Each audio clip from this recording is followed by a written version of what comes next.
नमस्कार, सुजिस बुलेटिन में आपका स्वागत है। मैं हूं आपके साथ अश्विनी सरोही। एक नजर हेडलाइंस पर। मुख्यमंत्री ने ली भर्ती परीक्षाओं की समीक्षा बैठक। युवाओं को रोजगार देकर उनके सपनों को साकार करना राज्य सरकार की प्राथमिकता। मुख्यमंत्री ने प्रधानमंत्री व केंद्रीय गृह मंत्री का जताया आभार। कहा, वक्फ संशोधन विधेयक समानता, पारदर्शिता और सुशासन की दिशा में ऐतिहासिक कदम।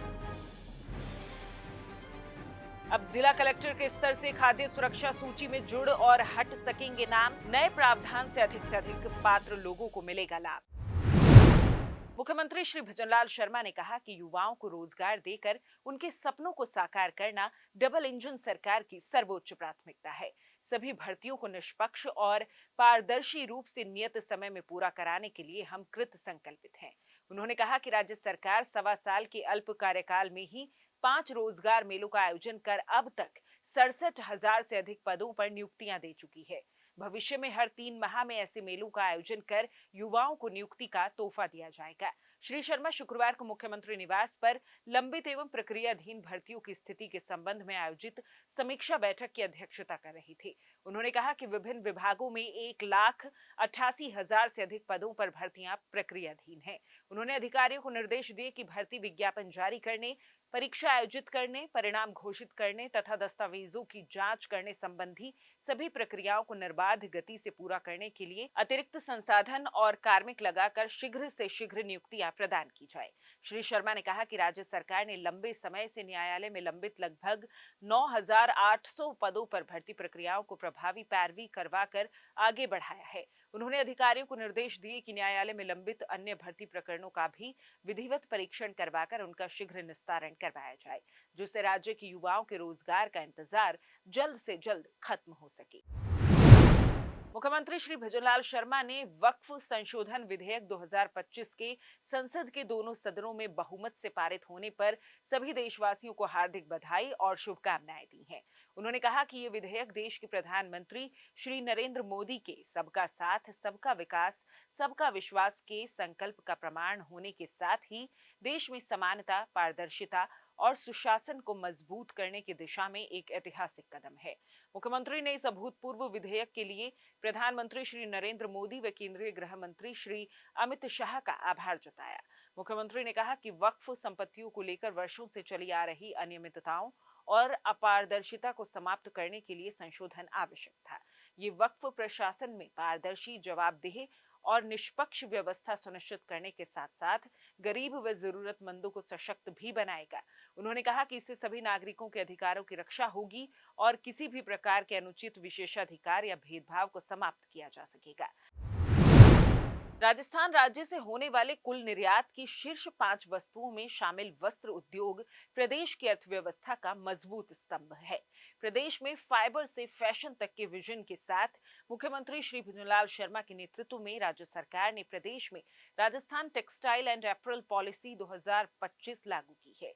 ये नीति प्रदेश को आधुनिक टेक्सटाइल एवं अपैरल विनिर्माण के नए केंद्र के रूप में स्थापित करने में महत्वपूर्ण पहल साबित होगी। अमेरिका द्वारा रेसिप्रोकल टैरिफ लागू किए जाने के बाद बदलते वैश्विक परिदृश्य में राजस्थान के वस्त्र निर्यातकों के लिए ये नीति गेम चेंजर भी साबित होने जा रही है।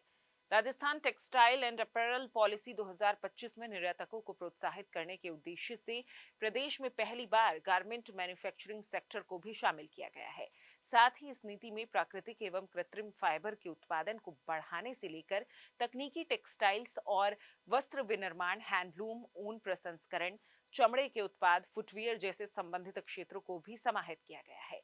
इस नीति में टेक्सटाइल उद्यमियों के लिए कच्चे माल की उपलब्धता, कुशल कार्यबल, पर्यावरणीय चुनौतियों के समाधान व लॉजिस्टिक्स सहित आधारभूत सुविधाओं के विकास और निर्यात प्रोत्साहन के लिए पर्याप्त और आकर्षक वित्तीय इंसेंटिव्स के प्रावधान भी किए गए हैं। नई नीति के तहत जहां एक और वस्त्र व परिधान क्षेत्र के उद्योगों को प्रोत्साहन देने के लिए 10 वर्षों तक 80 करोड़ रुपए वार्षिक तक का एसेट क्रिएशन इंसेंटिव, भूमि या भवन क्रय या लीज पर स्टाम्प ड्यूटी व पंजीकरण शुल्क में 100% छूट, बिजली उपभोग पर 100% इलेक्ट्रिसिटी ड्यूटी छूट प्रदान की जाएगी। केंद्रीय मंत्रिमंडल ने 6,839 करोड़ के कुल परिव्यय के साथ वाइब्रेंट विलेजेस कार्यक्रम वीवीपी सेकंड को मंजूरी प्रदान की है। इस कार्यक्रम के माध्यम से न केवल राजस्थान सहित देश के सीमावर्ती गांवों में आधारभूत संरचना का विकास होगा, बल्कि इन क्षेत्रों में निवास करने वाले नागरिकों के जीवन स्तर में भी उल्लेखनीय सुधार होगा। मुख्यमंत्री श्री भजनलाल शर्मा ने इस फैसले के लिए प्रधानमंत्री श्री नरेंद्र मोदी का आभार जताया है। उन्होंने कहा कि ये कार्यक्रम ग्रामीण अर्थव्यवस्था को मजबूत करने और सीमावर्ती क्षेत्रों में सामाजिक आर्थिक विकास को गति प्रदान करने में महत्वपूर्ण भूमिका निभाएगा। मुख्यमंत्री ने कहा कि प्रधानमंत्री जी का इस निर्णय के लिए हृदय से धन्यवाद। अब आपको दिखाते हैं राजस्थान के ब्यावर जिले का देवमाली गांव, जिसे भारत का सर्वश्रेष्ठ पर्यटन गांव घोषित किया गया है। अपनी समृद्ध संस्कृति, धार्मिक विरासत और प्राकृतिक सुंदरता के लिए ये गांव जाना जाता है। देखिए देवमाली गांव की खूबसूरत झलकियां।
अब जिला कलेक्टर के स्तर से भी खाद्य सुरक्षा सूची में नाम शामिल करने और हटवाने का कार्य संपन्न किया जा सकेगा।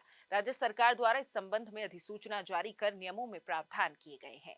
खाद्य एवं नागरिक आपूर्ति मंत्री श्री सुमित गोदारा ने बताया कि प्रदेश सरकार मुख्यमंत्री श्री भजनलाल शर्मा के मार्गदर्शन में सभी पात्र लोगों को कल्याणकारी योजनाओं से जोड़कर लाभान्वित करने की दिशा में कार्य कर रही है। इसी क्रम में जिला कलेक्टर को भी एनएफएसए में नए लाभार्थियों को जोड़ने और अपात्रों को हटाने के लिए अधिकृत किया गया है। श्री गोदारा ने कहा कि कई बार रात्रि चौपाल में और जन सुनवाई के दौरान जिला कलेक्टर के समक्ष ऐसे वंचित आवेदक आते हैं जिन्हें प्रथम दृष्टया खाद्य सुरक्षा के पात्र प्रतीत होने के बावजूद भी जिला कलेक्टर अपने स्तर से एनएफएसए से जोड़कर लाभान्वित नहीं कर पाते।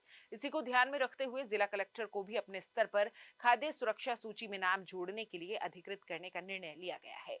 श्री गोदारा ने कहा कि जिला कलेक्टर को भी एनएफएसए में नाम जोड़ने और हटाने के लिए अधिकृत करने से पूरी प्रक्रिया और अधिक प्रभावी एवं पारदर्शी हो सकेगी। उन्होंने कहा कि इस निर्णय से पात्रों के खाद्य सुरक्षा से वंचित होने की संभावना नगण्य हो जाएगी। जिस बुलेटिन में आज के लिए इतना ही, फिर होगी आपसे मुलाकात, तब तक के लिए नमस्कार।